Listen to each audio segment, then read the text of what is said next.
இந்த மாதத்திலும் கர்த்தர் சபை கொடுத்திருக்கிற வாக்கு தத்தத்தை நான் வாசிக்கிறேன். சங்கீதம் 91ஆம் சங்கீதம் 91ஆம் சங்கீதம் 10வது வசனத்தில் கர்த்தர் நம் சபை கொடுக்கிற வாக்கு தத்தம், ஆகையால் பொல்லாப்பு உனக்கு நேரிடாது, வாதை உன் கூடாரத்தை அணுகாது என்று கர்த்தர் இந்த மாதத்திலும் சபை வாக்கு தத்தம் கொடுக்கிறார். எத்தனை பேருக்கு சந்தோஷமாக இருக்கிறது? ஹல்லேலூயா, ஹல்லேலூயா.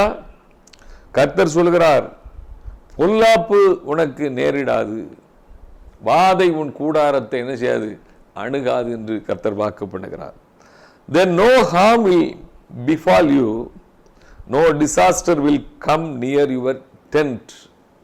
உன் வீட்டு பக்கத்தில் கூட இந்த டிசாஸ்டர், அந்த வாதை, பொல்லாப்பு, ஆபத்து அணுகாதபடி காக்கிற தேவனாக இருக்கிறார். ஹல்லேலூயா, ஹல்லேலூயா. இந்த வார்த்தையில் 10வது வசனத்தில் அது ஆரம்பிக்கும் போது சொல்லப்பட்டிருக்கிறது, ஆகையால் என்ற ஒரு வார்த்தை போடப்பட்டிருக்கிறது. ஹல்லேலூயா. ஆகையால் யாருக்கு அப்போ நேரிடாது அப்படிங்கிறது தான் அங்கே அந்த ஆகையால்ங்கிற வார்த்தை குறிக்கிறது. ஏனென்றால் 9வது வசனம் சொல்கிறது, எனக்கு அடைக்கலமாக இருக்கிற உன்னதமான கர்த்தரையே உனக்கு தாபரமாக கொண்டாய். If you make the most high your dwelling, even the Lord who is my refuge. எனக்கு அடைக்கலமாக இருக்கிற உன்னதமான கர்த்தரை உனக்கு தாபரமாக கொண்டாய், ஆகையால் உனக்கு பொல்லாப்பு என்ன செய்யாது, நேரிடாது. ஹல்லேலூயா. இந்த உலகம் எங்கிலும் வாதை, பொல்லாப்பு, இந்த பேண்டமிக் பீரியட் மாத்திரம் இல்லை, எங்கே பார்த்தாலும் பலவிதமான குடும்பங்களில் அவர்களுக்கு நேரிடுகிற துன்பங்கள், பிள்ளைகளுக்கு நேரிடுகிற துன்பங்கள், பொருளாதாரத்தில் ஏற்படுகிற துன்பங்கள், பலவிதமான பொல்லாப்புகளும் வாதைகளும் அதிகமாக நேரிட்டு கொண்டிருக்கிற இந்த நாட்களில் கர்த்தர் நமக்கு ஒரு நல்ல வார்த்தையை தருகிறார். வாதை உன் கூடாரத்தை என்ன செய்யாது, அணுகாது, பொல்லாப்பு உனக்கு நேரிடாது என்று கர்த்தர் நமக்கு வாக்கு தத்தம் பண்ணுகிறார். நாம் கர்த்தருடைய வாக்கு தத்தத்தை சுதந்திரித்துக் கொள்ள அந்த ஆகையால் என்ற வார்த்தை மிக முக்கியமானதாக இருக்கிறபடியினால் நாம் இந்த வாக்கு தத்தத்தை சுதந்திரித்துக் கொள்ள நாம் எப்படி நடந்து கொள்ள வேண்டும், நாம் எப்படி அவருடைய வார்த்தையை கை கொள்ள வேண்டும், நாம் எப்படிப்பட்டவர்களாக இருக்க வேண்டும் என்பதை நாம் உணர்ந்து அதன்படி நடக்க ஒப்பு கொடுக்கும் பொழுது தீமை ஒரு கால் நம்மை அணுகாதபடி நம்மை காக்கிற தேவனாக இருக்கிறார். முதலாவதாக இந்த சங்கீதம் 91ஆம் சங்கீதம் 9வது வசனத்தின்படியே, எனக்கு அடைக்கலமாக இருக்கிற உன்னதமான கர்த்தரை உனக்கு தாபரமாக கொண்டாய். தேவனை நான் என்ன செய்கிறேன், அவருடைய தாபரமாக அவரை நான் பற்றி கொள்கிறேன். அதாவது மேக் காட் யுவர் ஹேபிடேஷன் என்று எழுதப்பட்டிருக்கிறது. ஹேபிடேஷன்னா டுவெல்லிங் பிளேஸ், ஒரு வாசஸ்தலம், ஒரு வீடு, ஒரு குடியிருப்பு, வாசம் செய்தல், நாங்கள் குடியிருத்தல். நான் கர்த்தருக்குள் இருக்கிறேன், அவர் தான் எனக்கு என்னை அவருடைய செட்டைகளுக்குள்ளே வைத்திருக்கிறார், நான் அவருக்குள் இருக்கிறேன் என்ற நிலை நமக்கு இருக்க வேண்டும். மோசே கர்த்தரிடத்தில் கேட்கிறார். யாத்திராகமத்தின் புத்தகம் 33ஆம் அதிகாரம் 18வது வசனத்தில், உம்முடைய மகிமையை எனக்கு என்ன செய்யும், காண்பித்தருளும் என்று கேட்கிறார். அப்பொழுது கர்த்தர் வந்து சொல்றாரு, நீங்க 20வது வசனத்தை வாசிங்க. நீ என் முகத்தை காண மாட்டாய், நீ என் முகத்தை காண மாட்டாய், ஒரு மனுஷனும் என்னை கண்டு உயிரோடு இருக்கக்கூடாது, ஒரு மனுஷனும் என்னை கண்டு உயிரோடு இருக்கக்கூடாது. கர்த்தர் சொல்ற வார்த்தை. தேவனை ஒருவனும் ஒரு காலம் கண்டதில்லை, மனுஷரால் கண்டிராதவர் என்று அப்போஸ்தலனாகிய பவுல் அந்த புதிய ஏற்பாட்டிலையும் நிருபத்தில் எழுதும்போது எழுதுகிறார். அப்படிப்பட்ட மகிமை உள்ள தேவன் அவருடைய மகிமையை காணும்படி மோசே கேட்கும்போது சொல்கிறார், ஒரு மனுஷனும் என்னை கண்டு என்ன செய்யக்கூடாது, உயிரோடு இருக்க கூடாது என்று சொல்கிறார். அதனால கர்த்தர் சொல்றாரு, இதோ என் அண்டையில் ஒரு இடம் உண்டு, நீ அங்கே கண்மலையில் நில். நீ அங்கே கண்மலையில் நில்லு. என் மகிமை கடந்து போகும்போது என் மகிமை கடந்து போகும்போது நான் உன்னை அந்த கண்மலையின் வெடிப்பிலே வைத்து நான் உன்னை அந்த கண்மலையின் வெடிப்பிலே வைத்து நான் கடந்து போகும் மட்டும் நான் கடந்து போகும் மட்டும் கரத்தினால் உன்னை என் கரத்தினால் உன்னை மூடுவேன். பாருங்க, நான் எனக்கு தாபரம், ஒரு தாபர ஸ்தலம் அப்படி சொல்றோம்னா அது கர்த்தர் தான். எனக்கு அவரையே நான் தாபரமாக கொண்டிருக்கிறேன். நான் அவருக்குள் வாழ்கிறேன், அவருக்குள் நான் இருக்கிறேன், அவருடைய கரத்துக்குள்ள இருக்கிறேன். என் கரத்துக்குள்ள இருக்கிறபடி நான் உங்களை ஒருவர் நினைச்ச முடிய பறித்து கொள்ள முடியாது என்று இயேசு சொன்னார். அதனால நாம் அவருக்குள் இருக்கணும். மோசே அவருடைய மகிமை கடந்து போகும்போது அவருடைய கரத்தினால் என்ன செய்தார்? கர்த்தர் மூடினார். அடுத்த வசனத்தை வாசிங்க. பின்பு என் கரத்தை எடுப்பேன், பின்பு என் கரத்தை எடுப்பேன், அப்பொழுது என் பின்பக்கத்தை காண்பாய் என்று சொன்னார். காணப்படாது, என் முகமோ காணப்படாது. ஏன்னா முகத்தை பார்த்து ஒருவரும் உயிரோடு இருக்க முடியாது. அவருடைய மகிமையை கண்டார்கள். சீனாயின் மலையில் அக்னியாக கர்த்தர் இறங்கினார். இப்படிப்பட்ட மகிமையெல்லாம் பார்த்தாங்க. ஆனால் முகத்தை யாரும் நினைச்ச முடியாதான், பார்க்க முடியாது. அதனால அங்கே என கண்மலையின் வெடிப்பிலே வைத்து கரத்தால் மூடி கரத்தை எடுத்து அவருடைய பின்னால் உள்ள பின்பக்கத்தை காண்பித்தார். பாருங்க, இப்படி நம்ம அவருடைய கரத்திற்குள் இருக்கிறோம், அவருடைய செட்டைகளின் நிழலுக்குள்ள இருக்கிறோம்.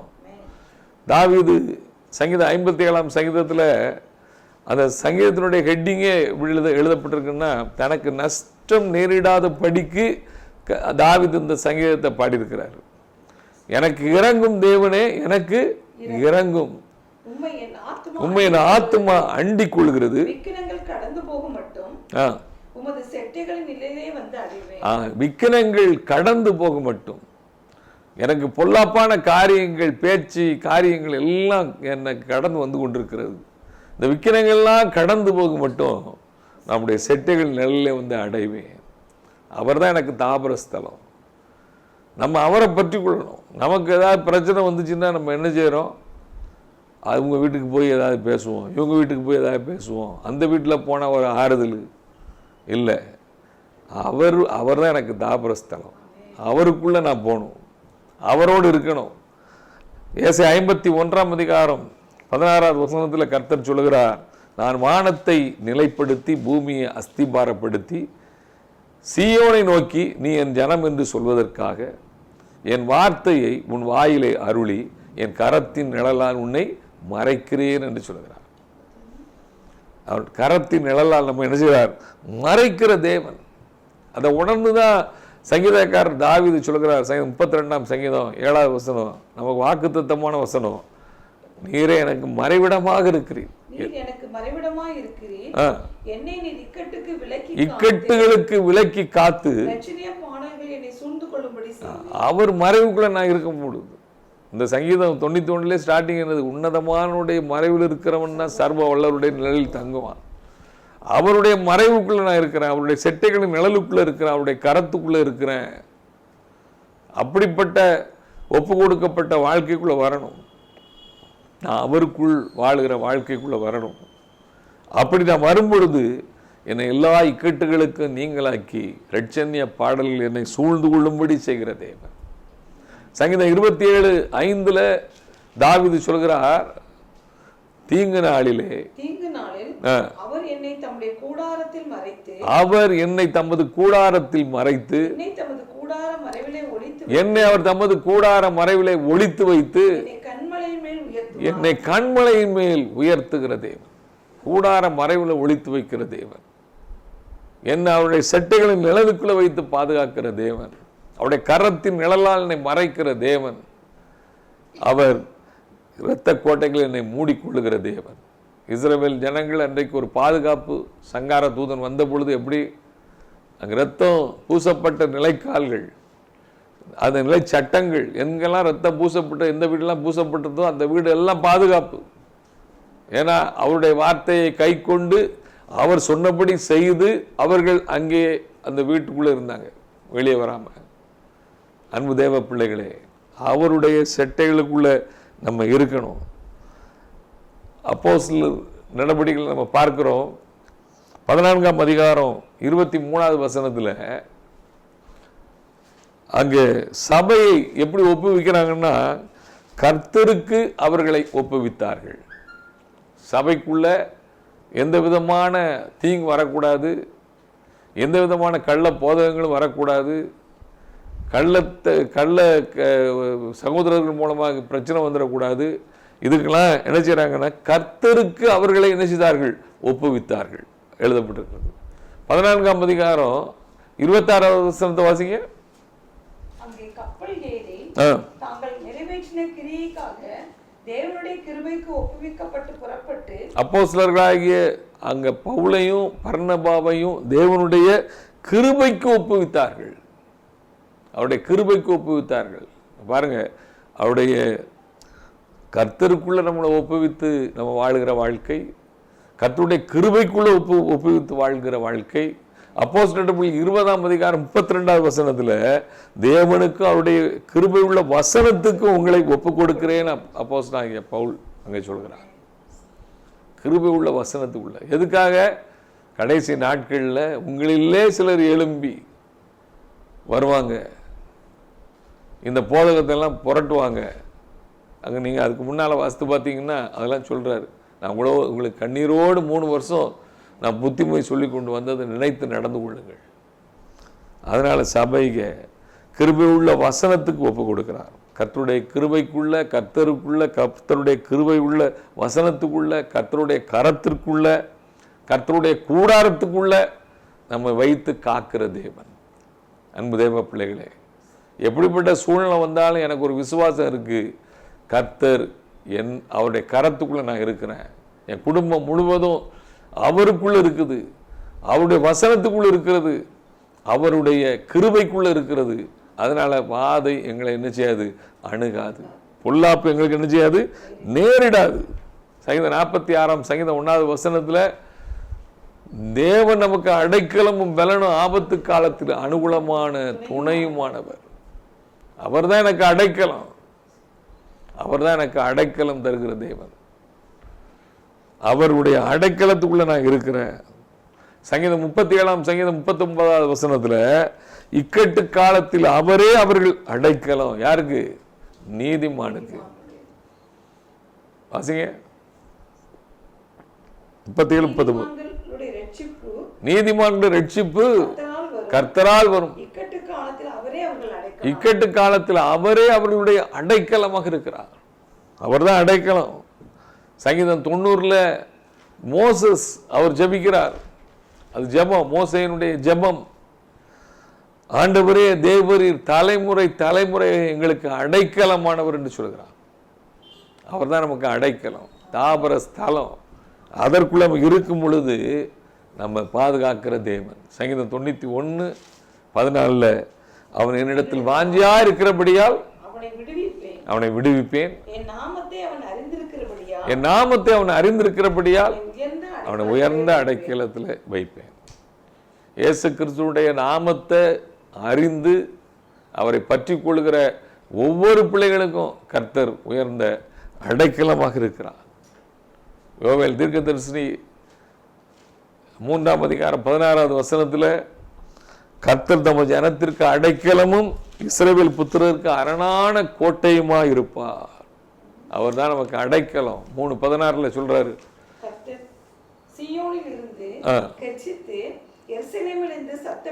எருசலேமிலிருந்து சீயோனிலிருந்து கர்ச்சித்து எருசலேமிலிருந்து சத்தமிடுவார். வானமும் பூமியும் அதிரும். எல்லாம் நடந்தாலும் சரி, கர்த்தர் தம்முடைய ஜனத்திற்கு அடைக்கலமும் இஸ்ரவேல் புத்திரருக்கு அரணான கோட்டையுமா இருப்பார். ஹல்லேலூயா. நமக்கு அவருக்குள்ள நம்ம இருக்கணும். கர்த்தருக்குள்ள நான் இருக்கிறேன், கிறிஸ்துவுக்குள்ள இருக்கிறேன். இந்த வாழ்க்கைக்குள்ள நம்ம ஒப்பு கொடுக்கும் பொழுது அவர் நமக்கு அரணான கோட்டையாக இருப்பார். கர்த்தர் ஆபத்து காலத்தில் நமக்கு அனுகூலமான துணையாக இருப்பார், அடைக்கலமாக இருப்பார், கேடகமாக இருப்பார். அதனால தான் தாவீது சங்கீதம் 18 ஹெட்டிங்கில் நீங்கள் வாசித்தீங்கன்னா, சவுலுக்கும் எல்லா சத்துருக்களுக்கும் நீங்களாக்கி அவனை விடுவித்த போது அவர் பாடின சங்கீதத்தில் சொல்றார், என் பலனாகிய கர்த்தாவே உமேல், ஏன்னா அவர் தான் எனக்கு கண்மலை, என் கோட்டை, என் இரட்சகரும், என் தேவனும், நான் நம்பியிருக்கிற என் துர்கமும், என் கேடகமும், என் இரட்சணிய கொம்பும், என் உயர்ந்த இவ்வளவுக்குள்ள வச்சு என்னை பாதுகாத்திருக்கிறார். அப்படி நம்மை பாதுகாக்கிற தேவன், நம்ம அவருக்குள் வாழணும். என் பலன் அவர் தான், என் பலனாகிய கர்த்தாவே நான் உண்மையில் என்ன செய்கிறேன், அன்பு கூறுகிறேன். அதனால தான் சொல்றாரு, எனக்கு அடைக்கலமாக இருக்கிற கர்த்தரை உனக்கு தாபரமாக கொண்டாய், ஆகையால் பொல்லாப்பு உனக்கு நேரிடாது, வாதை உன் கூடாரத்தை அணுகாது.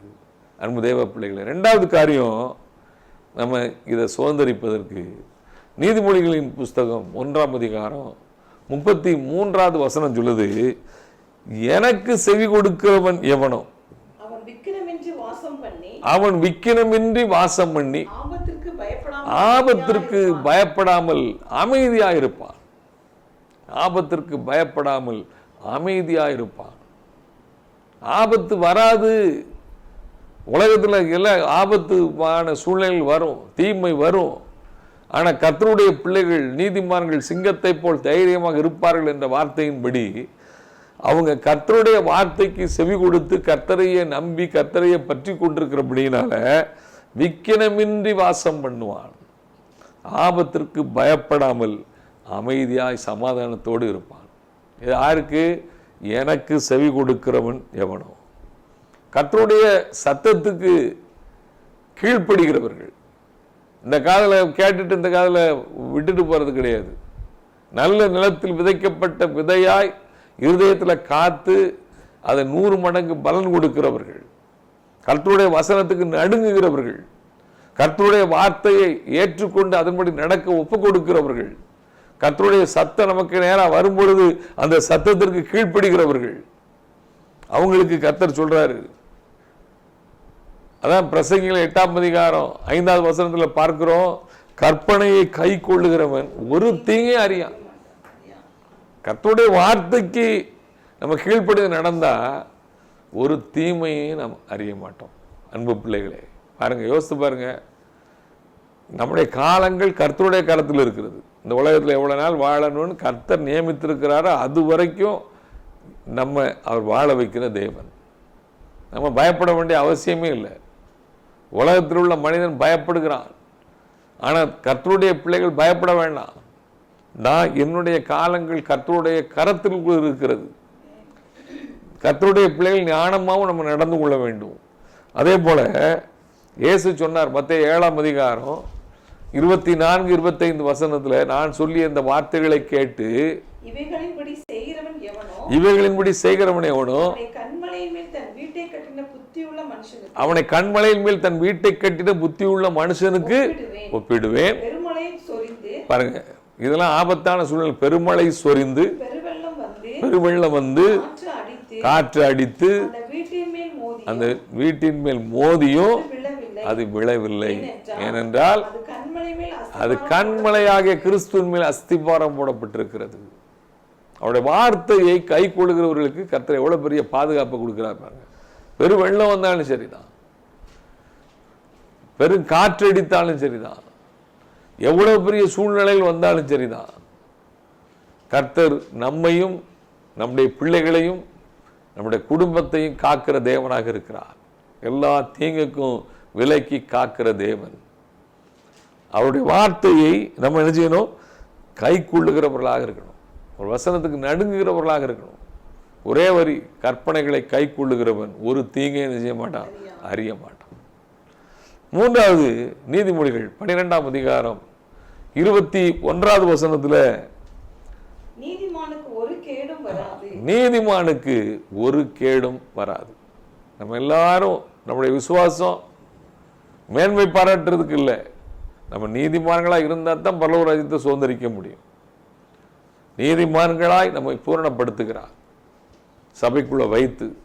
அன்பு தேவ பிள்ளைகளே, நாம் நீதிமான்களாக அர்ப்பணித்து வாழ்வதற்கு ஒப்பு கொடுக்கும் பொழுது நமக்கு ஒரு கேடு என்ன செய்யாதான் வராது. There shall no evil happen to the just. ஒரு தீங்கும் நீதிமானுக்கு ஒரு கேடும் ஒரே வார்த்தையில் எழுதி, நீதிமானுக்கு ஒரு கேடும் வராது. அவனுடைய வாசஸ்தலத்தை கர்த்தர் ஆசீர்வதிக்கிறார். நீதிமான்களுடைய வாசஸ்தலத்தை கர்த்தர் என்ன செய்கிறார்? ஆசீர்வதிக்கிறார். நீதிமான் சிரசின் மேல கர்த்தருடைய ஆசீர்வாதம் தங்கியிருக்கும். நீதிமானுடைய வீட்டில் அதிக பொக்கிஷங்கள் உண்டு என்று எழுதப்பட்டிருக்கிறது. நீதிமான் விரும்புகிற காரியத்தை கர்த்தர் அவனுக்கு கொடுக்கிறார். நீதிமானுடைய உதடுகள் அநேகரை போஷிக்கிறதாக இருக்கிறது. நீதிமான் இக்கட்டில் நின்று விடுவிக்கப்படுவான். நீதிமானுக்கு நிறைய ஆசீர்வாதங்களை கர்த்தர் வைத்திருக்கிறார். அப்ப நீதிமானுக்கு ஒரு கேடு வர. சங்கீதம் 112:7 சொல்லப்பட்டிருக்கிறது, துர்ச்செய்தியை கேட்கிறதுனால் அவன் பயப்படான். துர்ச்செய்தி வந்து கொண்டே இருக்கிறது. இப்ப அதிகமா துர்ச்செய்தி தான் வந்துகிட்டே இருக்கு. நம்ம எங்க பார்த்தோம், 3வது அலை துர்ச்செய்தி வந்துகிட்டே இருக்கு. ஆனா நீதிமான் இருதயம் கர்த்தரை நம்பி எப்படி இருக்குமா? திடனாக இருக்கும். இந்த வாக்குத்தத்தத்தை விடாம நம்ம பிடித்து ஜெபம் பண்ணணும். நான் உங்களையே தாபரமாக கொண்டிருக்கிற ஆண்டவரே, ஆகையால் பொல்லாப்பு எனக்கு நேரிடாது, பாதையின் கூடாரத்தை அணுகாது. வாக்குத்தத்தத்தை அறிக்கை பண்ணி நம்ம ஜெயம் எடுக்கணும். கர்த்தர் நம்முடைய குடும்பத்தை காக்கிற தேவன். நீதிமொழிகள் 10:2 சொல்கிறது, நம்ம நீதிமான்களா நடந்தா நீதியோ மரணத்துக்கு தப்புவிக்கும். நீதியோ மரணத்துக்கு தப்புவிக்கும். அப்போ இந்த ஆத்தும மரணத்துக்கு தப்புவித்து நடத்துகிற தேவன். நம்முடைய வாழ்க்கை அவருடைய கரத்தில் இருக்குது. நீதிமான் கர்த்தருக்கு என்ன செய்யறான்? பயப்படுகிறான். கர்த்தருக்கு பயப்படுகிற ஆயுசு நாட்களை என்ன செய்யும்? பெருக பண்ணும். நாமும் நம்முடைய பிள்ளைகளையும் கர்த்தருக்கு பயப்படுகிற பயத்தில் வளர்க்கணும். கர்த்தர் நீதிமானுடைய குடும்பத்திற்கு ஒரு கேடும் வராதபடி காக்கிற தேவனாக இருக்கிறார். சங்கீதம் 37:39 பார்த்தோம். நீதிமான்களுடைய ரட்சிப்பு கர்த்தரால் வரும். நீதிமானுக்கு உள்ள காரியம் எல்லாம் கர்த்தராலே வரும். நீதிமானுடைய காரியங்கள் கர்த்தரால எல்லாம். அவனுக்கு விடுதலை கொடுக்கிற தேவன், அவனை இக்கட்டிலிருந்து விடுவிக்கிற தேவன், அவனை ஆசீர்வதிக்கிற தேவன், நடத்துகிற தேவன், போஷிக்கிற தேவன், பராமரிக்கிற தேவன். நீதிமான் எப்படி இருக்கிறான்? 118 சங்கீதத்துல 15 சொல்கிறது, நீதிமான்களுடைய கூடாரங்களில் ரட்சிப்பின் கம்பீர சத்தம் உண்டு. அங்க அவருடைய வலதுகரம் இருக்கு. அதனால பொல்லாப்பு நேரிடாது, பாதை அவன் கூடாரத்தை செய்யாது, அணுகாது. அன்பு தேவ பிள்ளைகளே, நீதிமான்களுடைய நான் ரட்சிக்கப்பட்டிருக்கிறேன், நீதிமானா இருக்கிறேன். நம்முடைய கூடாரங்களில் ரட்சிப்பின் கம்பீர சத்தம் தொடிக்கிறதா? கர்த்தரை உயர்த்தும் துதி இருக்குதா? கர்த்தரை பாடி மகிழ்கிறோமா? நீதிமான் பாடி மகிழ்கிறான். அங்க ரட்சிப்பின் கம்பீர சத்தம் தொனிக்குதா? நீதிமான் அவன் அப்படிதான் இருப்பான்.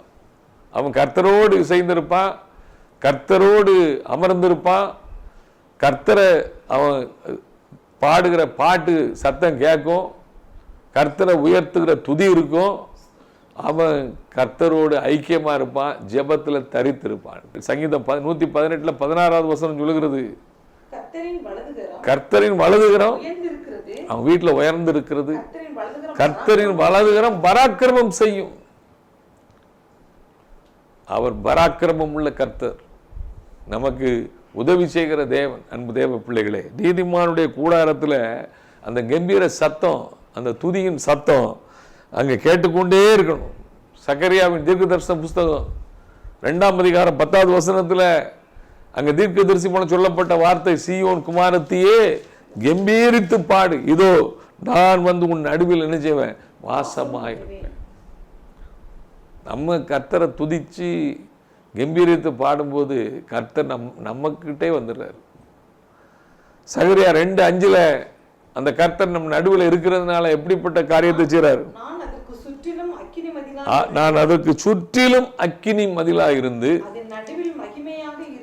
அது நடுவிலே மகிமையாக இருப்பேன். நடுவில் நம்ம அந்த கம்பீர சத்தம் துணிக்கும் போது கர்த்தர் நம்ம நடுவில் இருக்கிறாரு. ஆனா நம்ம சுற்றி ஒரு அக்கினி மதில் இருக்குதான். இந்த அக்னி மதிலுக்குள்ள எந்த சத்துருவும் உள்ள வர முடியாது, எந்த தீங்கும் அணுக முடியாது. ஏன்னா நம்ம கர்த்தருக்குள்ள இருக்கிறோம், கர்த்தர் நமக்குள்ள இருக்கிறார். அன்பு தேவ பிள்ளைகளே, அவர் நடுவில் இருந்தால், செப்பானியாவின் தீர்க்கதரிசன புத்தகம் 3ஆம் அதிகாரம் 15வது வசனம் சொல்கிறது, கர்த்தர் உன் ஆக்கினைகளை அகற்றி உன் சத்துருக்களை எல்லாம் விளக்கினார்.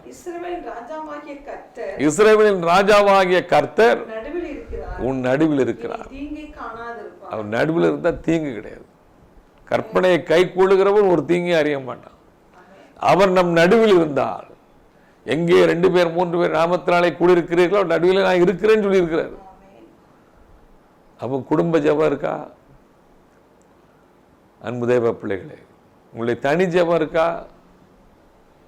ஒண்ணுமே கர்த்தரை தேடாம எந்த வாக்கு தத்தத்தையும் சுதந்திரிக்க முடியாது. எல்லாத்துக்கும் கண்டிஷன் வச்சிருக்கிறார். அவர் எங்கள் நடுவில் இருக்கிறார். ஆகையினால் நாங்கள் தீங்கு என்ன செய்ய மாட்டோம், காண மாட்டோம். உபாகமத்தின் புத்தகம் 31ஆம் அதிகாரம் 17வது வசனத்தை வாசிங்க. 31:17. அந்நாளிலே நான் அவர்கள் மேல் கோபம் கொண்டு கைவிட்டு என் முகத்தை அவர்களுக்கு நான் மறைப்பேன். அவர்கள் பட்சிக்கப்படும்படிக்கு அநேக தீங்குகளும் இக்கட்டுகளும் அவர்களை தொடரும். அநேக தீங்குகளும் இக்கட்டுகளும் அவர்களை தொடரும். அந்நாளில் அவங்க என்ன சொல்லுவாங்களா? எங்கள் தேவன் எங்கள் நடுவிலே இராததினாலே அல்லவா இந்த தீங்குகள்லாம் எங்களை தொடர்ந்தது என்பார்கள். பாத்தீங்களா? கிதியோன் கர்த்தரிடத்துல கேட்டா, பராக்கிரமசாலியே கர்த்தர் உன்னோடு இருக்கிறான்னு சொன்ன உடனே அவன் சொல்றான், கர்த்தர் எங்களோடு இருந்தா எங்களுக்கே எப்படிப்பட்டவெல்லாம் சம்பவிப்பானே என்று நியாயாதிபதிகளின் புத்தகம் 6ஆம் அதிகாரம் 11-12 வசனத்தில் நம்ம பார்க்கிறோம். ஆனா எதனால தீங்கு வந்தது? அவர்கள் தேவனை விட்டு விலகி பாகால் பெயரை பற்றி கொண்டு நாங்கள் மனம் போன போக்கில் போனதுனால கர்த்தர் மீதியானவர்கள் கையில் அவங்கள ஒப்பு கொடுத்தாரு. கர்த்தர் நடுவில் இல்லாததுனால தீங்கு நிச்சயிக்கிறது வருகிறது. சங்கீதம் 34:19 சொல்லப்பட்டிருக்கு, நீதிமானுக்கு ஒரு துன்பங்கள் அநேகமாக இருக்கும், அவ எல்லாவற்றிலும் கர்த்தர் நினைச்சுவாரு விடுவிப்பார். இக்கட்டும் சஞ்சலம் என்னை பிடித்தது, ஆனாலும் நான் உடைய வார்த்தைக்கு தான் நான் காத்திருக்கிறேன்னு சொல்றான். அன்பு தேவ பிள்ளைகளே, வசனத்துக்கு கீழ்ப்படிவோம். கர்த்தர் நம்மோடு கூட இருக்கும்படியாய் நீதிமானுடைய கூடாரத்தில் கம்பீர சத்தம் தொளித்து கொண்டே இருக்கணும், அது ஒலித்து கொண்டே இருக்கணும். நம்ம ஜெப வாழ்க்கை, குடும்ப ஜெபம், தனிப்பட்ட ஜெபம், தேவனோடு இருக்கிற உறவு பெருகணும். நீதிமொழிகள் 12:28 சொல்கிறது, நீதியின் பாதையில் ஜீவன் உண்டு, அந்த பாதையில் மரணம் இல்லை. நீதிமொழிகள் 11ஆம் அதிகாரம் 19வது வசனம் சொல்கிறது, தீமைக்குள்ள போறவன் தான் மரணத்துக்கு போவான். நம்ம நீதியின் பாதையில் என்னை நடத்துகிறார். தாவீது சொல்றாருல, அவரின் ஆத்மாவை தேற்றி தம்முடைய நாமத்தின் நிமித்தம் என்னை நீதியின் பாதையில் நடத்துகிறார். சங்கீதம் 23:3. அதனால நான் மரண இருளின் பள்ளத்தாக்கில் நடந்தாலும் பொல்லாப்புக்கு பயப்பட, தேவரீ என்னோடு கூட இருக்கிறீர், உமது கோலும் தடி என்னை தேற்றும். என் சத்துருக்களுக்கு முன்பாக ஒரு பந்தியை ஆயத்தப்படுத்தி என் தலையை என்னால் அபிஷேகம் பண்ணுகிறீர். என் பாத்திரம் என்ன நிரம்பித்தான் வழியும். ஜீவனுள்ள நாட்களெல்லாம் நன்மை கிருபை என்னை தொடரும். நான் கர்த்தருடைய வீட்டில் நீடித்த நாட்களாக நிலைத்திருப்பேன். அப்படிப்பட்டவனை தான் கர்த்தர் நடத்துவார். அப்படிப்பட்டவனுக்கு தான் ஆசீர்வாதம். அன்பு தேவ பிள்ளைகளே, தாவீது அதனால தான் கர்த்தருக்கு மிகவும் பிரியமானவன். ஆலய பிரகாரங்களின் மேல் வாஞ்சையும் தவணமாக இருந்தான். கர்த்தரை தேடுகிறதுல வாஞ்சை உள்ளவனாக இருந்தான். கர்த்தரை துதிக்கிறதுல வாஞ்சை உள்ளவனாக இருந்தான். நீதிமொழிகள் 11ஆம் அதிகாரம் 6வது வசனம் சொல்கிறது, செம்மையானவருடைய நீதி அவர்களை தப்புவிக்கும். நம்ம செம்மையாய் கர்த்தருடைய வார்த்தையை கை கொண்டு செம்மையாய் நம்ம கர்த்தரை ஆராதிக்கும் பொழுது அவர் நம் நடுவில் வாசம் பண்ணுகிறார். தீங்கு வராது. கர்த்தர் நம்மை காக்கிற தேவன். எனக்கு அடைக்கலமாக இருக்கிற உன்னதமான கர்த்தரை எனக்கு தாபரமாக கொண்டிருக்கிறார். அவருக்குள், அவருடைய கிருபையுள்ள வசனத்துக்குள், அவருடைய கிருபைக்குள், அவருடைய வசனத்துக்குள்ள, அவருடைய செட்டைகளின் நிழலுக்குள்ள, அவருடைய கூடாரத்துக்குள்ள நான் இருக்கிறபடியினால் எனக்கு தீங்கு வராது. நான் அவருடைய வசனத்தை கை கொண்டு வாழ்கிறபடியினால் எனக்கு தீங்கு வராது. நான் அவர் ரத்தத்தினால என்னை மீட்டெடுத்தார, நீதிமானாக்கி இருக்கிறார். அந்த நீதிமான என்ற அந்தஸ்தை நான் காத்து வாழும்போது வராது. ஆனால் சில காரியங்களை சொல்லி நான் முடிக்கிறேன். கர்த்தர் நம்மை காக்கிற தேவன். ஆனாலும் பொல்லாப்பு எப்பொழுது வரும் என்பதை நாம் அறிந்து கொள்ள வேண்டும். 2 சாமுவேல் 12ஆம் அதிகாரம் 11வது வசனத்தில் கர்த்தர் தாவீதுக்கு அந்த நாத்தான் தீர்க்கதரிசி மூலம் சொன்ன வார்த்தை, உன் வீட்டிலே பொல்லாப்பை உன்மேல் எழும்ப பண்ணி என்று அங்கே சொல்றாரு. எதனால? டியூ டு சின், பாவத்தின் நிமித்தம், அவன் செய்த உபச்சார பாவத்தின் நிமித்தம் அவன் வீட்டுக்குள்ள என்ன வந்தது? பொல்லாப்பு வந்தது. 7 விதமான சாபங்கள் அது எல்லாம் தாவீதுடைய வாழ்க்கையில தொடர்ந்து. 2 சாமுவேல் 17ஆம் அதிகாரம் 14வது வசனத்தில் நம்ம பார்க்கிறோம், அப்சலோமின் மேல் பொல்லாப்பை வரப்பண்ணும் பொருட்டு. இது எதனால? இது டியூ டு துரோக செயல். தன்னுடைய சொந்த தகப்பனுக்கு துரோகம் பண்ணினான். நீதிமொழிகள் 20ஆம் அதிகாரம் 20வது வசனம் சொல்லுது, தன் தகப்பனையும் தாயையும் தூஷிக்கிறவனுடைய தீபம் காரி இருளில் அணைந்து போகும். தகப்பனுக்கு தாய்க்கு கீழ்ப்படியில் உள்ள பிள்ளைகளா என்ன செய்யணும்? இருக்கணும். அவங்கள தூசித்து கொண்டிருக்கிறவர்கள் என்ன செய்வாங்களா? அவங்க தீபம் காரி இருளில் அணைந்து போகும். அன்பு தேவ பிள்ளைகளே, நம்முடைய பிள்ளைகள் கர்த்தருக்கு பயப்படுகிற பயத்தோடு வளர்ந்து அந்த கீழ்ப்படிதலோடு இருந்தால் தான் அவங்க ஆசீர்வாதமாக இருப்பாங்க. அதே போல 1 சாமுவேல் 25ஆம் அதிகாரம் 38வது வசனத்தில் நம்ம பார்க்கிறோம், நாபாலை குறித்து அங்கே எழுதப்பட்டிருக்கிறது. கர்த்தர் நாபாலை வாதித்ததினால் 10 நாளைக்கு பின்பு அவன் என்ன செய்தான்? செத்தான். எதனால? நன்மைக்கு பதிலாக இவன் தீமையை செய்தான். 1 சாமுவேல் 25ஆம் அதிகாரம் 21வது வசனத்தை வாசிங்க. தாவீது தன் ஜனங்களை நோக்கி, அவனுக்கு வனாந்திரத்தில் இருக்கிறதையெல்லாம் வீணாகவே காப்பாற்றினார். வனாந்திரத்துல நாபால் ஆடுகளை எல்லாம் தாவீது காப்பாத்தி இருக்கிறார். அதை சொல்றாரு. அவனுக்கு உண்டானதில் எல்லாம் ஒன்றும் காணாமல் போனதில்லை. ஒன்றுமே காணாம போகல, அவ்வளத்தையும் நாங்க பாதுகாத்து இருக்கிறோம் அப்படி சொல்றாரு. இதை தாவீது சொல்றதை விட நாபாலுடைய வேலைக்காரர்கள் சொல்றாங்க. 14வது வசனத்திலிருந்து வாசிங்க. 14ல அப்பொழுது வேலைக்காரரில் ஒருவன் நாபாலுடைய மனைவியாகிய அபிகாலை நோக்கி, இதோ நம்முடைய எஜமானுடைய சுக செய்தி விசாரிக்க தாவீது வனாந்திரத்திலிருந்து ஆட்களை அனுப்பினான். எஜமானுடைய சுக செய்தியை விசாரிக்கும்படி தாவீது 10 வாலிபர்களை அங்கே அனுப்பினான். அவர்கள் பேரில் அவர் சீறினார். இவர் நாபால் அவர்கள் மேல் சீறினார். அந்த மனுஷரோ எங்களுக்கு மிகவும் உபகாரிகளாக இருந்தார். அந்த மனுஷர் எப்படி இருந்தாங்கன்னா, நாங்க ஆடுகள்லாம் மேய்க்கும் பொழுது எங்களுக்கு உபகாரிகளாக இருந்தார்கள். நாங்கள் வெளிகளில் இருக்கும்போது எங்களிடத்தில் நடமாடின நாட்களில் எல்லாம் எங்களை வருத்தப்படுத்தல. நம்முடைய பொருளில் ஒன்றும் காணாமல் போனதும் இல்லை. நாங்கள் ஆடுகளை மேய்த்து அவர்களோடு கூட இருந்த நாட்களில் எல்லாம் இரவும் பகலும் சுற்றிலும் மதிலாக இருந்தார். அவங்க அவ்வளவு பாதுகாத்திருக்காங்க. அந்த நன்றி இல்லாம நன்மைக்கு பதிலாக தீமையை செய்ததுனால நீதிமொழிகள் 17:13 சொல்லுகிறது, நன்மைக்கு தீமை செய்கிறவன் எவனோ அவன் வீட்டை விட்டு தீமை என்ன செய்யாது? நீங்காது. நன்மை செய்கிறவங்களுக்கு நம்ம நினைச்ச கூடாது, தீமை செய்கிறவனுக்கே நன்மை செய்யணும் தான் வேதம் சொல்லுது. அப்போ நன்மை செய்கிறவர்களுக்கு தீமை செய்தால் என்ன ஆகும்?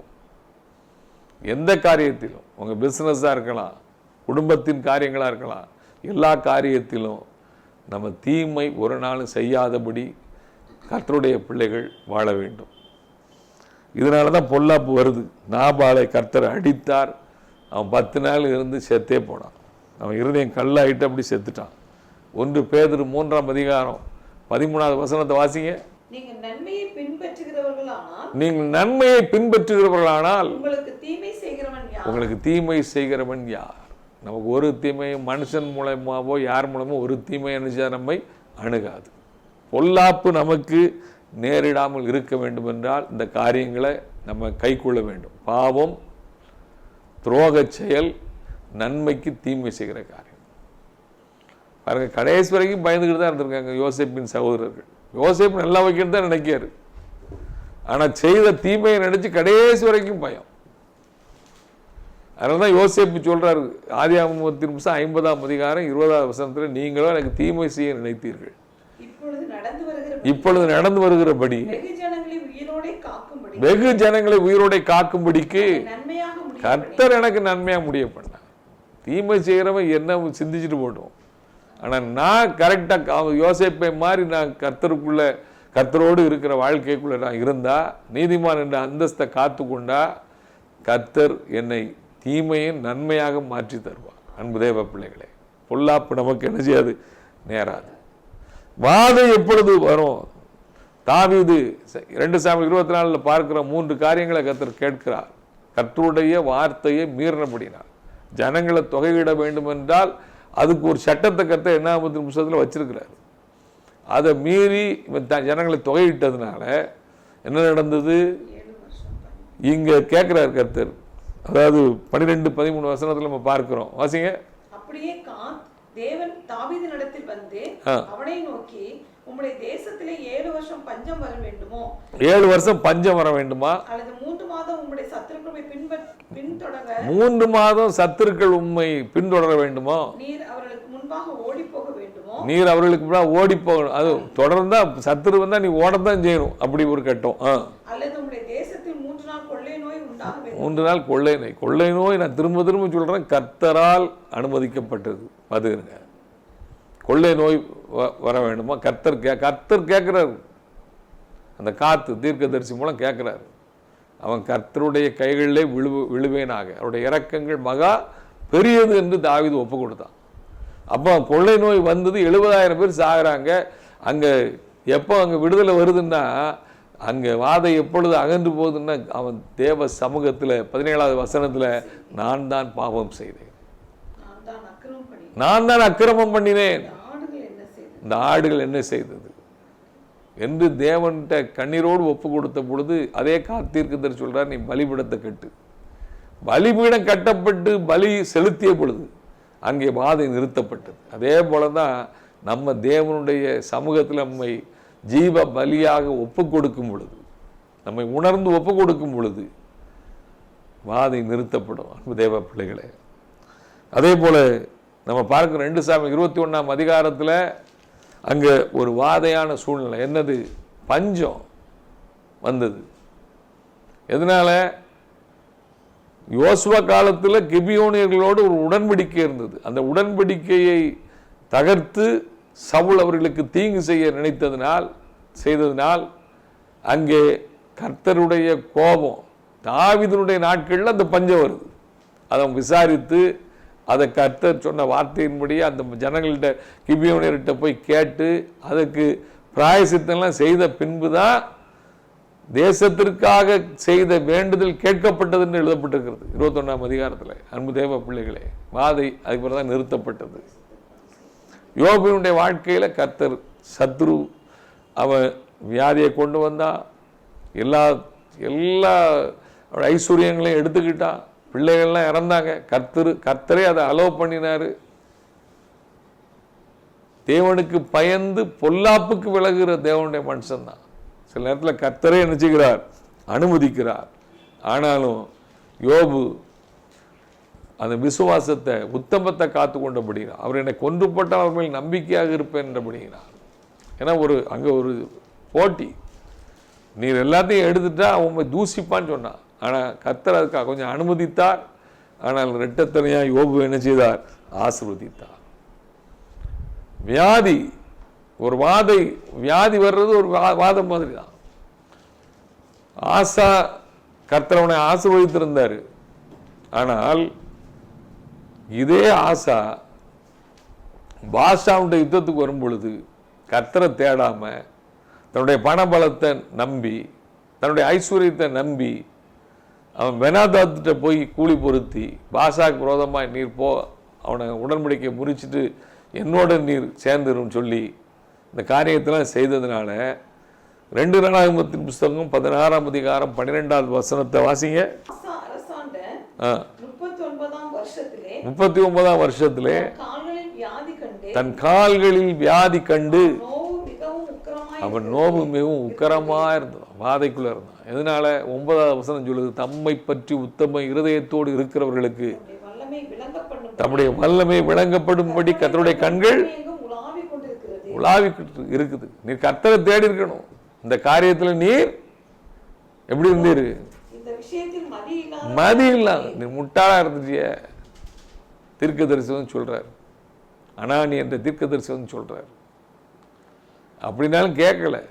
அதனால அவன் பரிகாரிகளையே தேடி போனான். வாதை அவன் வாழ்க்கையில தொடர்ந்தது. அன்பு தேவ பிள்ளைகளே, கர்த்தர் எதனால நம்ம வாழ்க்கையில பொல்லாப்பு வருது, எதனால வாதை வருது, அதை அறிந்து கொள்ள வேண்டும். இதுக்கெல்லாம் நம்ம நீங்களாக்கி கர்த்தருக்குள்ள நம்ம ஒப்பு கொடுப்போம். கிருபை உள்ள வசனத்துக்குள்ள ஒப்பு கொடுப்போம். அப்படியே கிருபைக்குள்ள ஒப்பு கொடுப்போம். அவருடைய செட்டைகளின் மறைவுக்குள்ள ஒப்பு கொடுப்போம். அதே போல அவருடைய வார்த்தைக்கு நாம் கீழ்ப்படிந்து நடப்போம். வசனத்துக்குள்ள வாழ்வோம். வசனத்துக்கு நடுங்குவோம். நீதிமான்களாக வாழ ஒப்பு கொடுப்போம். நீதிமானுக்கு ஒரு கேடும் வராது. நம்முடைய கூடாரத்தில் ரட்சிப்பின் கம்பீர சத்தம் தொனித்து கொண்டே இருக்கட்டும். கர்த்தர் நமக்கு டிவைன் ப்ரொடெக்ஷன், ஒரு தெய்வீக பாதுகாப்பை நம்ம கர்த்தர் கொடுக்கிறவராக இருக்கிறார். சங்கீதம் 125:1-2 வசனங்கள் சொல்கிறது, கர்த்தரை நம்புகிறவர்கள் என்னென்றைக்கு அசையாமல் நிலைத்திருக்கும் சீயோன் பர்வதத்தை போல் இருப்பார்கள். 2வது வசனத்தில் என்ன எழுதியிருக்குது? பர்வதங்கள் எருசலேமை சுற்றி இருக்குமா போல் கர்த்தர் இது முதல் என்றென்றைக்கும் தம்முடைய ஜனத்தை சுற்றிலும் இருப்பார். நீதிமானுடைய கூடாரத்தில் சீயோன் குமாரத்தையே கம்பீரித்து பாடு. நம் நடுவில் வாசம் உணவார். அக்கினி மதிலாக நம்மளை பாதுகாப்பார். லூக்கா 21:18 வசனத்தை வாசிங்க. உங்கள் தலைமையில் ஒன்றாயிலும் அழியாது. பார்த்தீங்களா, கர்த்தர் எவ்வளவு பெரிய ஒரு நமக்கு நம்பிக்கையை கொடுத்துருக்கிறாரு, ஒரு பாதுகாப்பை கொடுத்துருக்கிறாரு. இதெல்லாம் நடக்கும். அவருடைய வருகைக்கும் உலகத்தின் முடிக்கும் அடையாளத்தில் இதெல்லாம் நடக்கும். ஆனால் கர்த்தர் சொல்றாரு, உங்க தலையிலிருந்து ஒரு மயிர் கூட என்ன செய்யாது, அழியாது, விழுந்து போகாது. அன்பு தேவ பிள்ளைகளே, ஆமோஸ் 5:4 சொல்கிறது, என்னை தேடுங்கள் அப்பொழுது பிழைப்பீர்கள். எப்பொழுதும் கர்த்தரை தேடக்கூடிய உணர்வுள்ள இருதயம் இருக்கட்டும். அதே போல எனக்கு செவி கொடுக்கிறபடி எவ்வளவு அவன் ஆபத்துக்கு என்ன செய்ய மாட்டான். அவன் விக்கிரமின்றி வாசம் பண்ணி ஆபத்திற்கு பயப்படாமல் அமைதியாக இருப்பான். இப்படிப்பட்ட கிருபையை கர்த்தர் நமக்கு கொடுத்திருக்கிறார். நம்ம எல்லாரும் நன்றி நிறைந்த இருதயத்தோடு கர்த்தரை நோக்கி பார்ப்போமா? நம்மை ஸ்தோத்தரிக்கிறோம், நன்றியோடு நம்மை துதிக்கிறோம். எல்லாம் கர்த்தரை நோக்கி பார்ப்போம். உன்னதமான கர்த்தரையே உறைவிடமாக்கி கொண்டாய். உன்னதமான கர்த்தரையே உறைவிடமாக்கி கொண்டாய். அடைக்கலமாம் ஆண்டவனை ஆதாயமாக்கி கொண்டாய். அடைக்கலமாம் ஆண்டவனை ஆதாயமாக்கி கொண்டாய். வாதை உந்தன் கூடாரத்தை அணுகாது மகனே, பொல்லாப்பு நேரிடாது நேரிடாது மகளே. ஸ்தோத்தரிக்கிறோம் ஐயா. கர்த்தாவே, ஆகையால் பொல்லாப்பு உனக்கு நேரிடாது, வாதையும் கூடாரத்தை அணுகாது என்ற வாக்கு தத்தத்தை இந்த காலை வேளையில் நாங்கள் சபையாய் சுதந்திரித்துக் கொள்கிறோம் ஐயா. நீ சொன்ன வார்த்தையின்படி நீதிமான்களாக உமக்கு செவி கொடுக்கிறவர்களாக கர்த்தாவே, உமக்குள் நீரே எங்களுடைய தாபரமாக, உமக்குள் உடைய கிருபை உள்ள வசனத்துக்குள்ள, உடைய செட்டைகள் நிழலுக்குள்ள, உடைய கிருபைக்குள்ள, கர்த்தருக்குள்ள எங்களை ஒப்பு கொடுத்து வாழுகிற வாழ்க்கையில எங்களை நாங்கள் அர்ப்பணிக்கிறோம். கர்த்தாவே, ஒவ்வொரு பிள்ளைகளுடைய வாழ்க்கையிலும் இந்த வார்த்தையை விசுவாசிக்கிற, இந்த வார்த்தைக்காக சொல்லப்பட்ட வார்த்தைகளை கேட்டு அதன்படி நடக்க ஒப்பு கொடுக்கிற ஒவ்வொரு பிள்ளைகளுடைய வாழ்க்கையிலும் இந்த வாக்குத்தத்தம் இயேசுவின் நாமத்தினால் நிறைவேறுவதாக. ஆகையால் பொல்லாப்பு உனக்கு நேரிடாது, வாதையும் கூடாரத்தை அணுகாது என்ற வார்த்தையின்படி கர்த்தாவே உம்மை ஸ்தோத்தரிக்கிறோம். உம்முடைய பிள்ளைகளை நீர் அக்னி மதிலாக சுற்றி வேலையடைப்பதற்காக ஸ்தோத்திரம். உயர்ந்த அடைக்கலமாக வைத்துக் கொள்வதற்காக ஸ்தோத்திரம். ஒவ்வொரு குடும்பத்திலும் உடைய பரிசுத்த பாதுகாப்பு இருப்பதற்காக ஸ்தோத்திரம். ஒவ்வொரு குடும்பத்தையும் நீங்க நடத்துவதற்காக ஸ்தோத்திரம். நன்றியோடு நாங்கள் உம்மை துதிக்கிறோம் ஐயா. நன்றியோடு உம்மை ஸ்தோத்தரிக்கிறோம். வாக்குத்தத்தத்தின்படி உடைய பிள்ளைகளை நீர் ஆசீர்வதித்து நீர் நடத்துவதற்காக ஸ்தோத்திரம். பெரிய காரியங்களை செய்யுங்க. இயேசு கிறிஸ்துவின் வல்லமையுள்ள நாமத்தில் ஜெபிக்கிறோம் ஜீவனுள்ள நல்ல பிதாவே, ஆமென். நம்முடைய கர்த்தராகிய இயேசு கிறிஸ்துவினுடைய கிருபையும் பிதாவாகிய தேவனுடைய அன்பும் பரிசுத்த ஆவியானுடைய அந்யோன்ய ஐக்கியம் சந்தோஷமும் சமாதானமும் நம்ம அனைவரோடும் பரிசுத்தவான்கள் யாவரோடும் அவர் வருமறையில் இருப்பதாக. ஆமென். ஆத்துமாவே கர்த்தரை ஸ்தோத்தரி, என் முழு உள்ளமையுடைய பரிசுநாமத்தை ஸ்தோத்தரி. ஆத்துமாவே கர்த்தரை ஸ்தோத்தரி, கர்த்தர் செய்த சகல பாரங்களை மறவாதே. ஆமென். கர்த்தர் உங்களை ஆசீர்வதித்து காத்துக்கொள்வாராக. கர்த்தர் தமது முகத்தை உங்கள் மேல் பிரகாசிக்க பண்ணி உங்கள் மேல் கிருபையா இருப்பாராக. கர்த்தர் தமது முகத்தை உங்கள் மேல் பிரசன்னமாக்கி உங்களுக்கு சமாதானத்தை தந்தருள்வாராக. கர்த்தர் அப்படி செய்வதற்காக கரங்களை தட்டி கர்த்தரை ஸ்தோத்தரிப்போம். ஸ்தோத்திரம் ஸ்தோத்திரம் ஸ்தோத்திரம். ஹல்லேலூயா ஹல்லேலூயா ஹல்லேலூயா. Praise the Lord, praise the Lord.